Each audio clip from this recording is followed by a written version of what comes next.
Eureka, l'émission qui fait le tour de l'innovation. Bonjour à tous et bienvenue dans Eureka, l'émission de Radio KPMG dédiée à l'innovation. 2020 marque un tournant dans l'univers des cryptoactifs. La pandémie a en effet accéléré l'émergence des nouveaux actifs financiers. Il nous a donc semblé indispensable de diffuser sur nos ondes des chroniques consacrées à la blockchain et aux cryptoactifs, à la fois pour en expliquer les dessous techniques, mais surtout pour éclairer les entreprises sur les enjeux économiques et stratégiques liés à ces nouvelles technologies. Dans cette première chronique intitulée « Bitcoin, l'or numérique », Claire Balva, directrice blockchain et crypto au sein de Blockchain Partners by KPMG, nous apporte des réponses à cette question clé. Écoutons-la tout de suite.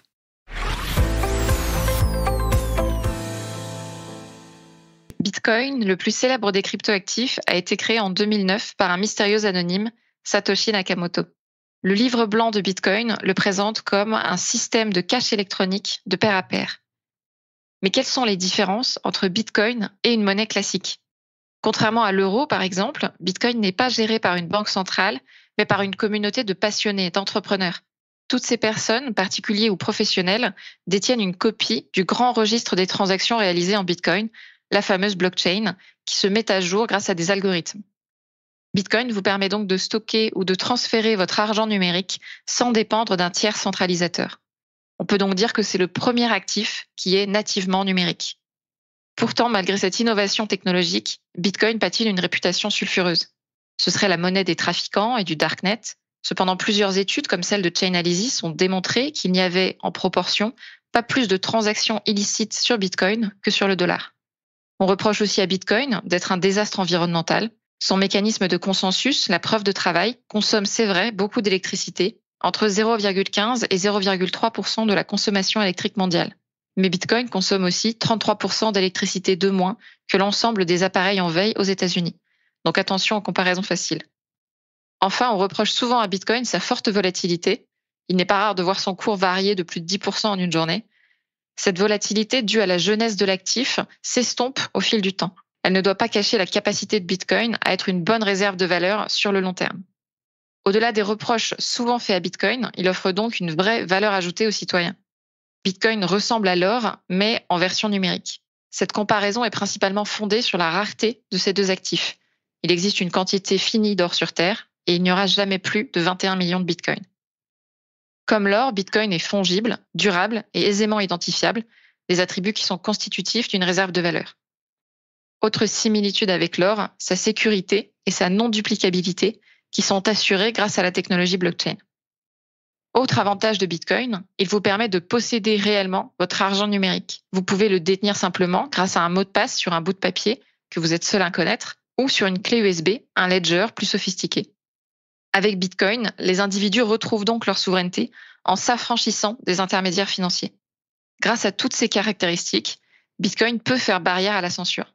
C'est un véritable atout car à l'ère d'Internet, des dérives émergent dans l'utilisation de la donnée et plus largement, certains États et institutions utilisent parfois ces données pour exercer un contrôle sur la population. Or, avec Bitcoin, aucune entité ne peut prendre le contrôle de la blockchain pour empêcher ou modifier une transaction. Cela protège les lanceurs d'alerte, notamment dans des États autoritaires, sans pour autant empêcher Bitcoin d'être entièrement traçable. Un actif donc plus transparent que le cash, tout en demeurant incensurable. Autre intérêt de Bitcoin, se prémunir de l'inflation.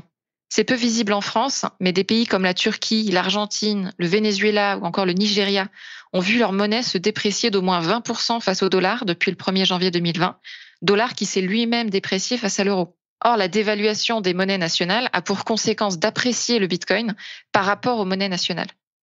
Ce cryptoactif, malgré une réelle volatilité sur le court terme, devrait donc constituer à long terme un outil de préservation du capital. Dernier atout et pas des moindres, Bitcoin est un placement intéressant dans le cadre de la diversification de votre trésorerie. Comme l'or, Bitcoin a montré qu'il est peu corrélé aux actifs financiers traditionnels. Cette décorrélation n'a rien de surprenant car la valeur intrinsèque de Bitcoin ne dépend pas des performances d'une personne ou d'une entreprise.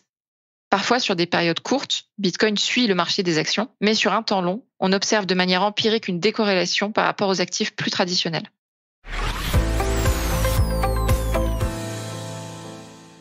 Bitcoin est donc une réserve de valeur, mais ne se limite pas à cette fonction. actifs de paiement pour des transactions internationales, outils de trésorerie et de diversification de portefeuille. Pour toutes ces raisons, Bitcoin est de plus en plus adopté par les entreprises, particulièrement en 2020 et 2021. C'est le cas par exemple de banques et d'acteurs du paiement comme Morgan Stanley, BBVA, PayPal ou encore JP Morgan qui proposent de nouveaux services liés aux cryptoactifs pour répondre aux demandes de leurs clients. C'est une révolution dans le secteur financier car ces acteurs étaient encore récemment les plus grands détracteurs de Bitcoin avant de prendre conscience des opportunités qu'il offre. En conclusion, les cryptoactifs marquent une nouvelle étape d'Internet en créant un Internet de la valeur.